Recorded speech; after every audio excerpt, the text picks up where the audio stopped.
Maaari po bang sabihin natin kung sino po itong mga taong tinutukoy po ninyo? Siya ang nagrekomenda noong January 2021 na pondohan ang retrofitting na nagkakalaga ng 233.5 million. Ito po hanggang ngayon ay nanunungkulan pa rin bilang Undersecretary ng DPWH. Ang kanyang opisina ang nag-aproba para pondohan ang isinagawang kontrobersyal na retrofitting ng tulay na dapat ang kontraktor ang gumastos dahil nasa ilalim ng warranty period. Mahiya naman kayo. Ilan lang siguro sila sa pinatamaan ng Pangulo. Kasi nung sabihin ng Pangulo po ito, Mr. President, nakaharap po siya sa Kongreso. Napakarami pong kontraktor doon.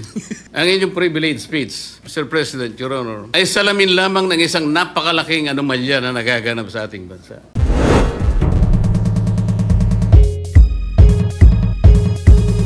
Mababang kalidad at marupok na materyales, ang pagkaantala ng proyekto at ang kapabayaan sa tamang pagmentina at pagkumpuni. Halimbawa, sa Kabagan, Santa Maria Bridge na sa Isabela, sinimulan noong 2014, ginastusan ng taong bayan ng 1 bilyon.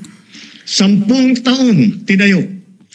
Nung binuksan, ilang araw pa lang, giba na agad. Napakamahal. Ang tagal ginawa. Ang bilis na sira. Mr. President, my dear colleagues, good afternoon. I rise today on a matter of personal and collective privilege.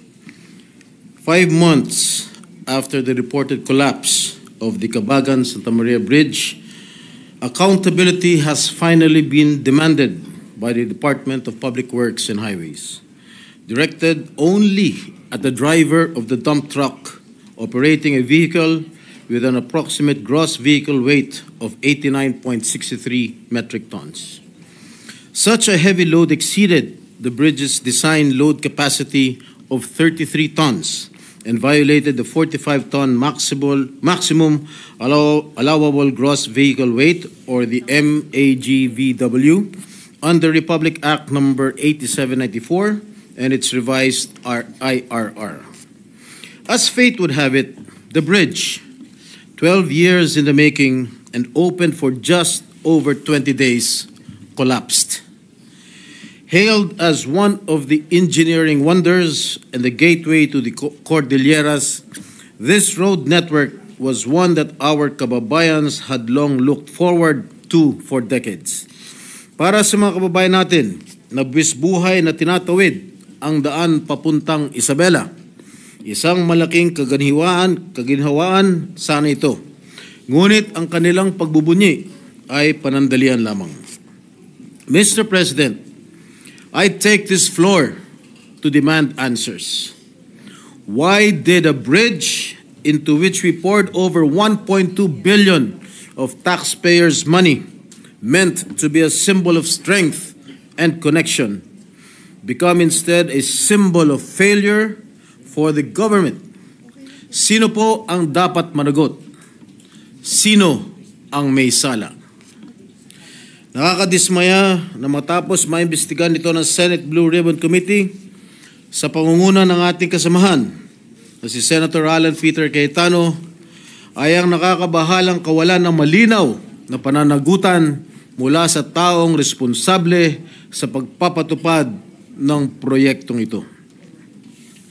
Based on all the documents my office has gathered, no information what was submitted to the DPWH explaining how the designer of the 990-meter bridge, Mr. Alberto Cañete, a supposed bridge expert, or the joint venture of United Technologies Consolidated Partnership, PERT Consult International and Scheme Engineers and Associates, arrived at its design.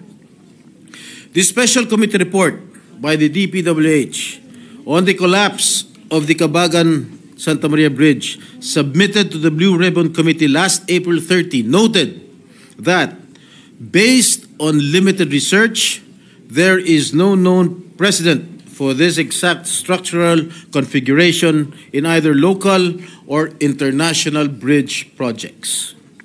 Mr. President, it was an iconic bridge of unique form, not typically constructed by DPWH. So why was such a design approved without the necessary technical documentation? Was due diligence not exercised in reviewing the safety, appropriateness, and long-term durability of the structure? Sa pagsusuri ko ng nasabing Special Committee report ng DPWH, sa kalagitnaan pa lamang ng pagpapatayo nito noong 2017, ay nakita na ito ng mga significant signs of failure. And from the very beginning, the whole bridge structure was bound to fail. This was according to then project engineer Mr. Felipe Lingan. Gayon pa man, Ginoong Pangulo, itinuloy pa rin ito at ang tanging naging solusyon ay retrofitting at epoxy injection. At ang masaklap pa dito, Mr. President, my dear colleagues, ay inako ng gobyerno ang gastusing ito na nagkakahalaga ng humigit kumulang na 400 million pesos. Retrofitting or repair works due to the constructor's mistake should be shouldered by RD Interior Junior Construction. That is very, very basic. Nagkaroon ng third-party consultant na nagsagawa ng audit o inspection at makailang ulit magkaroon ng technical evaluations, the root causes of these defects remain inconclusive. Mr. President, bumagsak na ang tulay, ngunit hindi pa rin matukoy kung saan nagkamali, sino ang nagkamali, at kung sino ang dapat managot. And upon further review of the said report, none of the companies that participated in the bidding were declared eligible. Sa mga lumahok sa bidding, ni isa ay walang karampatang karanasan para gumawa ng structural steel bridge project na kamukha ng Kabagan Santa Maria Bridge. Sa kabila nito, na-award pa rin sa RDIJC ang nasabing proyekto. In the said Special Committee report of the DPWH, the filing of appropriate actions against the design consultant, Mr. Cañete, and the contractor, RDIJC, is being recommended.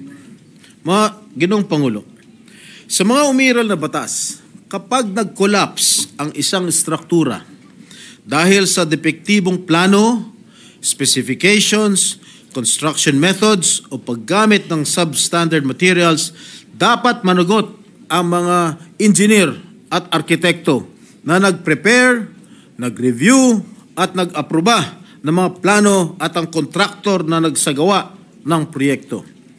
But aside from the truck driver, design consultant, and contractor, what about the public officials who exercised oversight functions?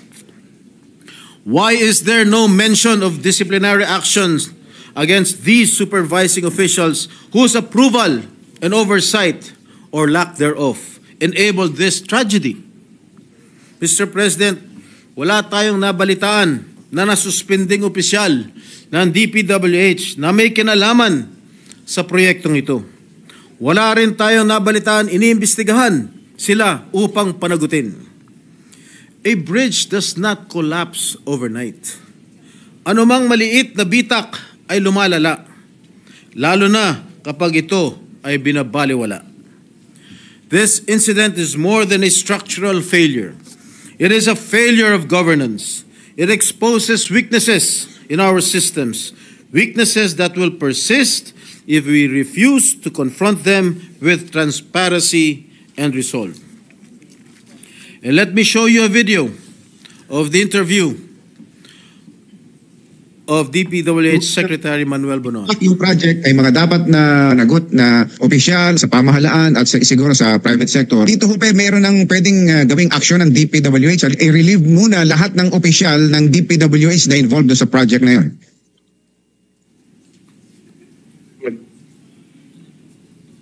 Ay, wala na pala. Ano pong pinakamataas na ranggo nung nire-recommenda po niyong makasuhan?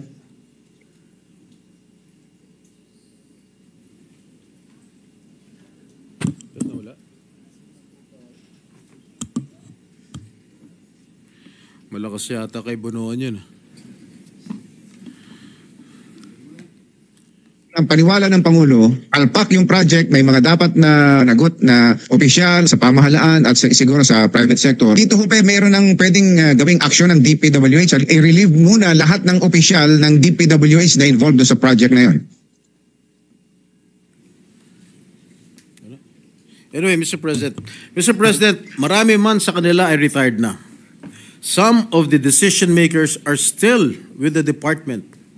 Sa aking pagkakaalam, 2 sa Assistant Secretary ng DPWH ngayon ay naging Regional Director ng Region 2 noong panahon ng construction at retrofitting ng tulay, at 3 undersecretaries naman ay malinaw na matagal nang may control sa budget, supervision and oversight over the project ay nananatili sa pwesto at mukhang nabigyan pa ng karagdagang trabaho at dagdag na responsibilidad pagkatapos bumagsak ang tulay. Hindi kaya sila ang pinatutungkulan ng Pangulo nung sinabing, mahiya naman kayo? Mr. President, mahirap tanggapin na sa mga susunod na araw ay haharap sa kaso ang maliit na tao na tulad ng driver ng truck na pananagutin ng DPWH, samantalang pinagtatakpan nila ang kanilang mga kasamahan.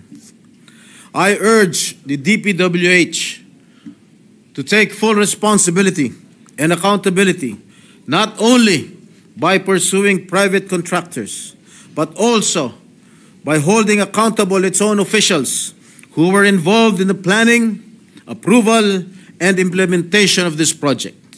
Public confidence demands nothing less. Explain the approval process, identify the lapses in monitoring and enforcement, and most importantly, assure the public that this will never happen again, not through promises, but through concrete reforms in design, review, safety compliance, and project oversight. The bridge that was meant to stand strong for generations collapsed in less than 3 weeks. Its collapse should serve as a warning. When safety is compromised, when accountability is absent, it is the people who will pay the price.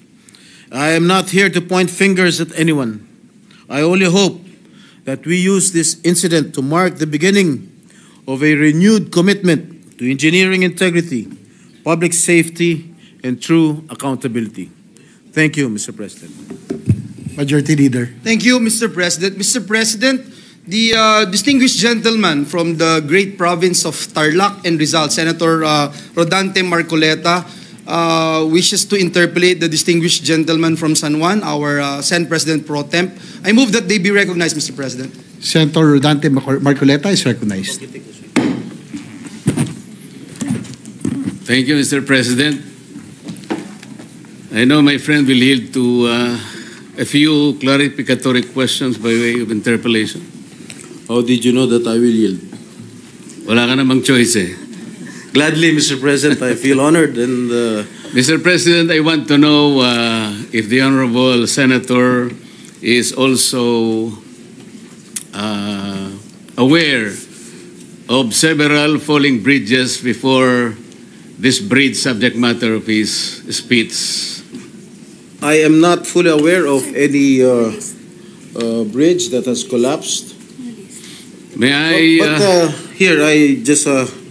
my staff just gave me a list of the bridges that had collapsed in October 28, 2024.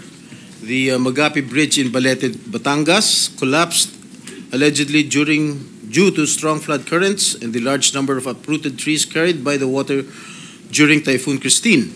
And the Bantilan Bridge, a 30-meter concrete span connecting Batangas and Quezon, allegedly collapsed on October 29, 2022, allegedly due to raging river currents and floods.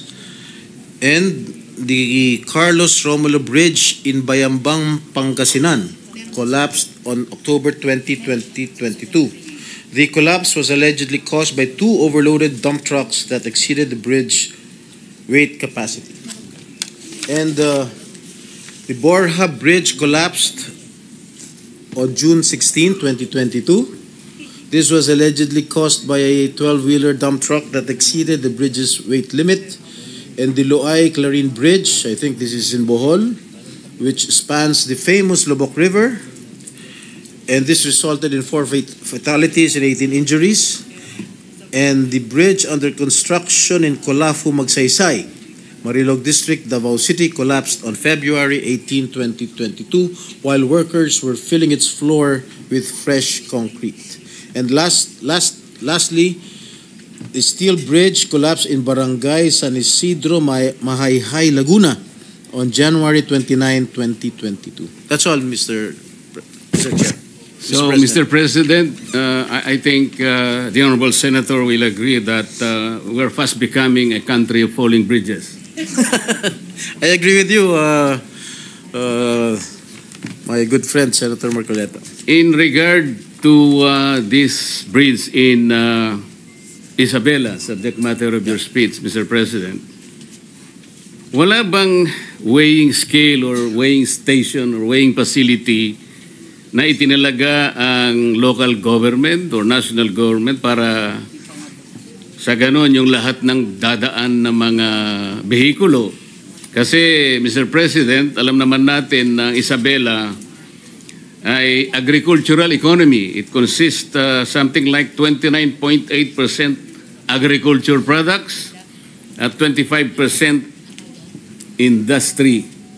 Kaya kinakailangan po siguro merong tagatimbang sa lahat ng mga truck na dadaan. Napakasimple naman sigurong problema ito. Bakit wala man lang nakaisip na maglagay po ng isang timbangan doon para sa mga sasakyan na dadaan?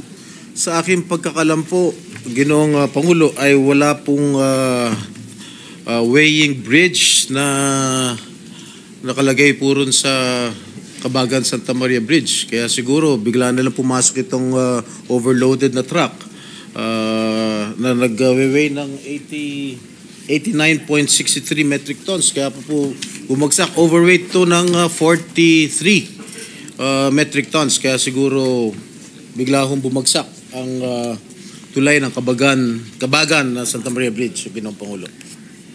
Binanggit po ninyo sa inyong speech, Mr. President, Your Honor, na ang isa sa nakadidismaya matapos ito'y maimbestigahan sa pangunguna ng ating kasama, Senator Alan Peter Cayetano, ay nabahala po kayo na malinaw na may kawalan ng pananagutan mula sa mga taong responsable sa pagpapatupad ng proyektong ito. Tama po ba yung aking narinig? Tama po kayo, Ginoong Pangulo. Ibig bang sabihin po ay hindi natukoy ng investigasyon ng ating kasamahan ang mga responsabling tao na mayroong kasalanan dito sa bagay na ito? Ginoong Pangulo, ang sa pagkakalam ko, fact-finding lamang po ang ginawa ng Yun nga po. DPWH. Dahil at wala pong fact-finding, mga pangalan na binanggit. Ngayon, kung ako po itatanong ninyo kung sino-sino po ang magiging responsable, sasabihin ko po sa inyo kung sino-sino po itong mga ito. Salamat po, Mr. President, Your Honor, kasi po meron kayong binanggit dito na dalawang Assistant Secretary ng DPWH sa panahon na ginagawa ang proyektong ito na nakatalaga sa Region 3 o Region 2 at 3 undersecretaries naman ang malinaw na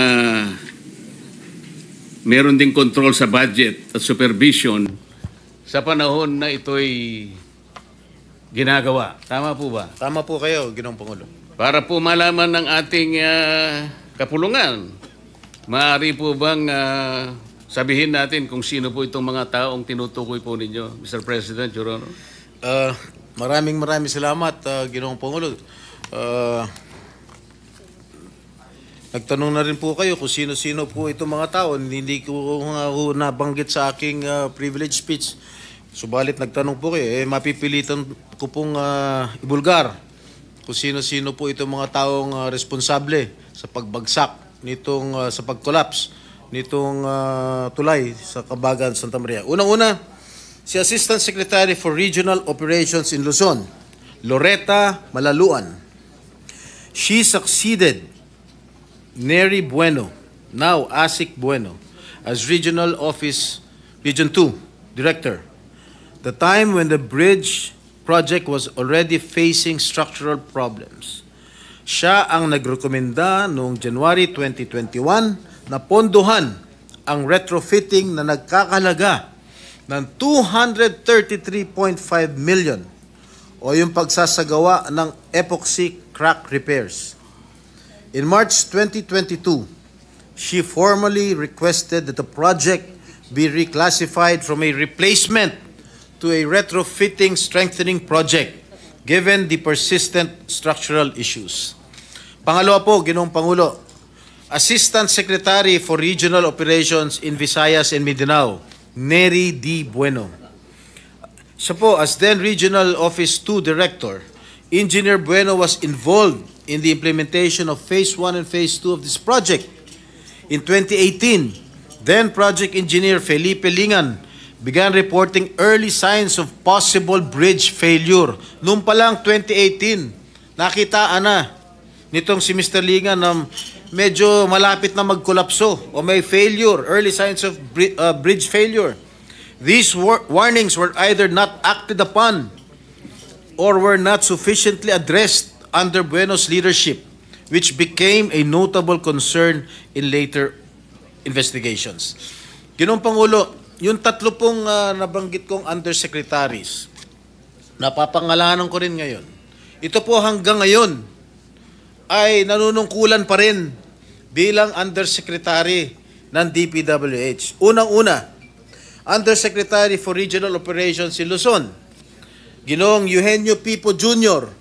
Siya po ang nangasiwa ng construction ng tulay nang sinimula ng pagpapagawa nito noong 2014 bilang NOI Assistant Secretary for Operations. It was under his watch that the early stages of construction proceeded even when structural issues began to surface. And in June 2018, the DPWH engineers identified critical defects after the concrete slab was poured at span 8. Masyado na technical to.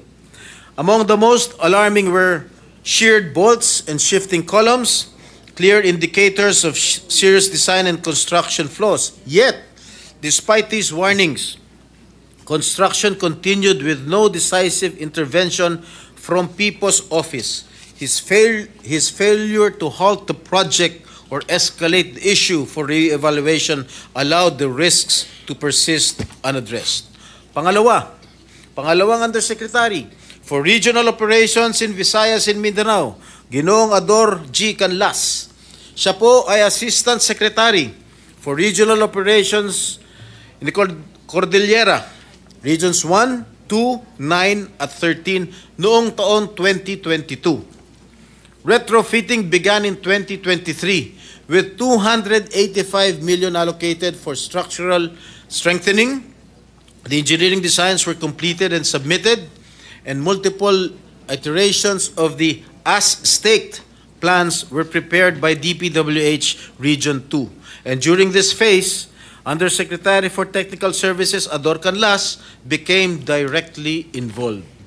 He approved key engineering plans on December 19, 2023, and later a revised retrofitting plan on May 22, 2024.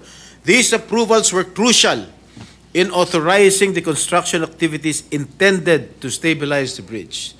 And lastly, Mr. President, Undersecretary for Planning Service and Public-Private Partnership Service, Maria Catalina Cabral.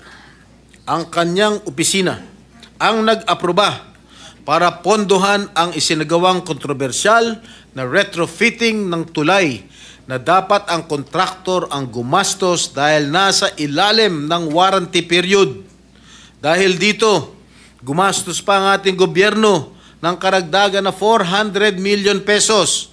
Ang halagang ito ay 50% ng original contract price ng tulay, Ginoong Pangulo. Yun lang po, Ginoong Pangulo.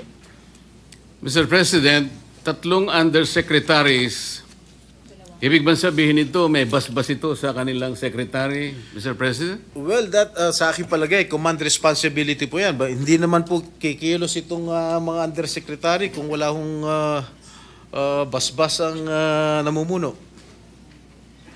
Sinabi po niyo rito, Mr. President, Your Honor, na ang mga taong binanggit ninyo ay nabigyan pa ng karagdagang trabaho. Ano pong mga karagdagang trabaho ang naibigay pa, Mr. President, Your Honor?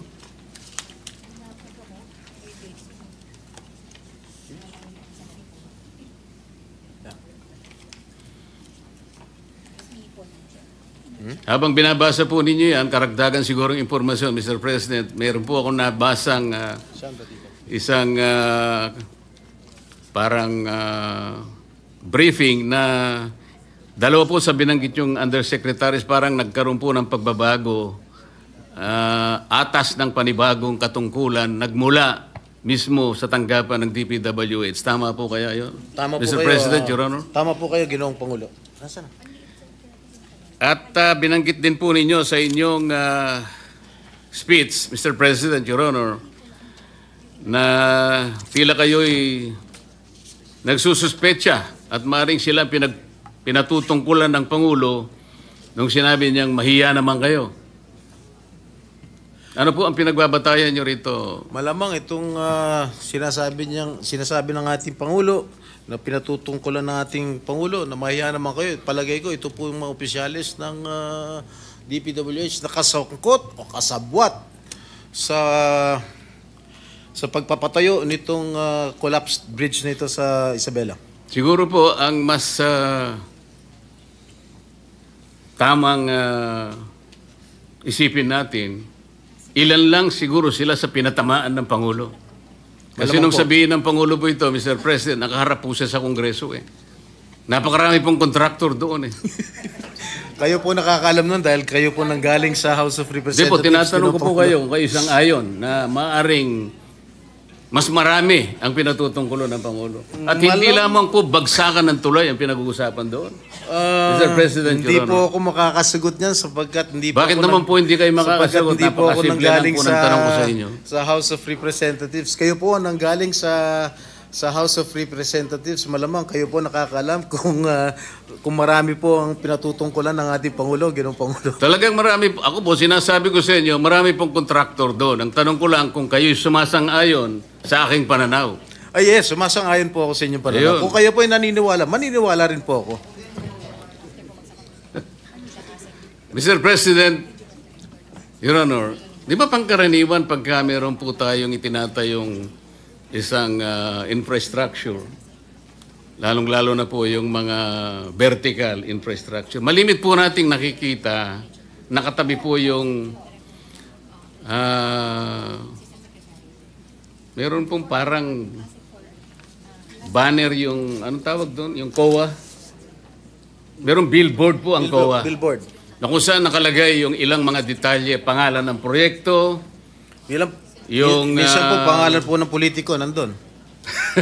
Yung halaga ng proyekto, yung description hanggang saan, di ba? Yung contractor kung sino yon.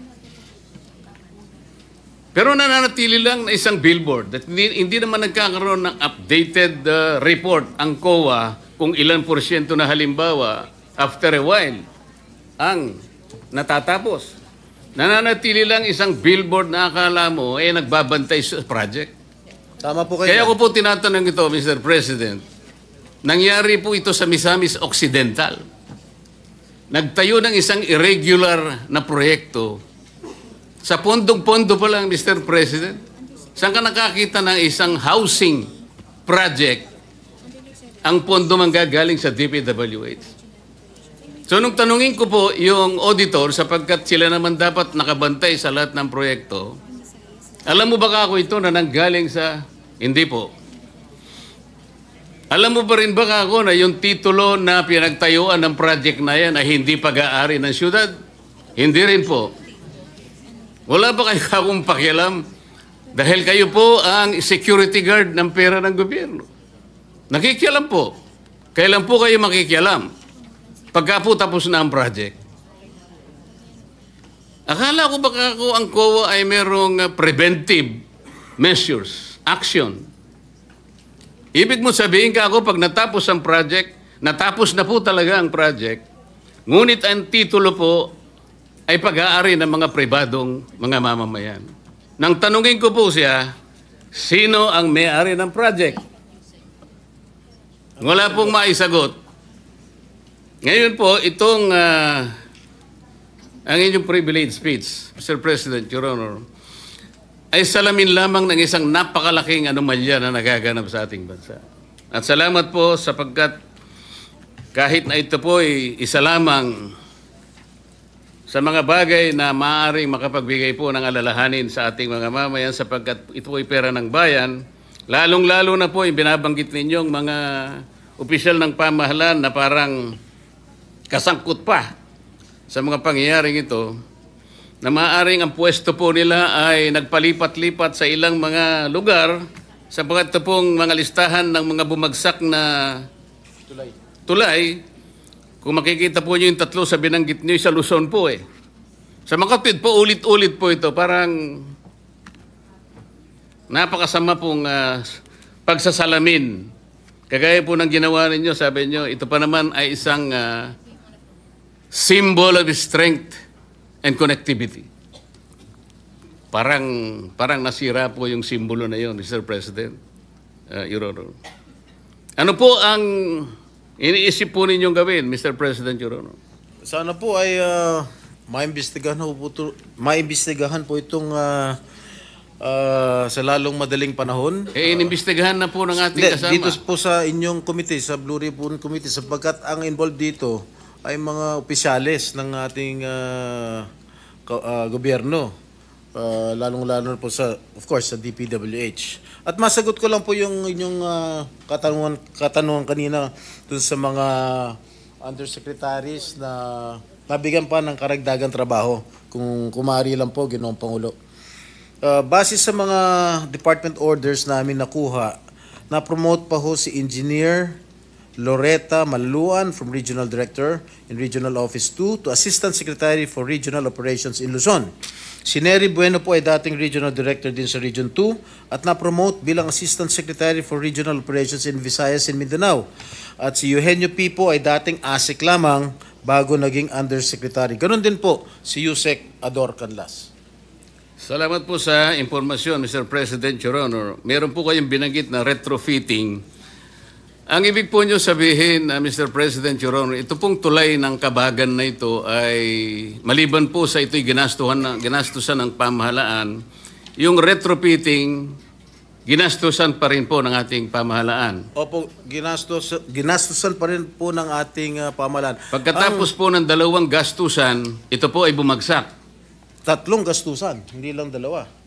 Tatlo nga po. Ang retrofitting po, ang ibig sabihin po ng retrofitting, para sa pagkakalam ko, hindi po ako inhinyero, no? Sa pagkakalam ko, is to strengthen the structure, Ginoong Pangulo. Pero, gastusan na ng gobyerno ang retrofitting, bumagsak pa rin after so many weeks. Kaya, nakakagulat at gumastos pa ho ng 400 million ang ating gobyerno for the retrofitting cost, Ginoong Pangulo. Babagsak po talaga yung Dapat po, sa aking palagay, dapat po ang contractor po ang dapat mag-shoulder ng expenses ng retrofitting, hindi po ang gobyerno. So 3 beses pong gumasta ang pamahalaan, Mr. President. Opo. At bumagsak. At bumagsak ang pa tulay. rin. So 3 beses pong nasampal ang Pilipino. Tama po kayo. Salamat po, Mr. President.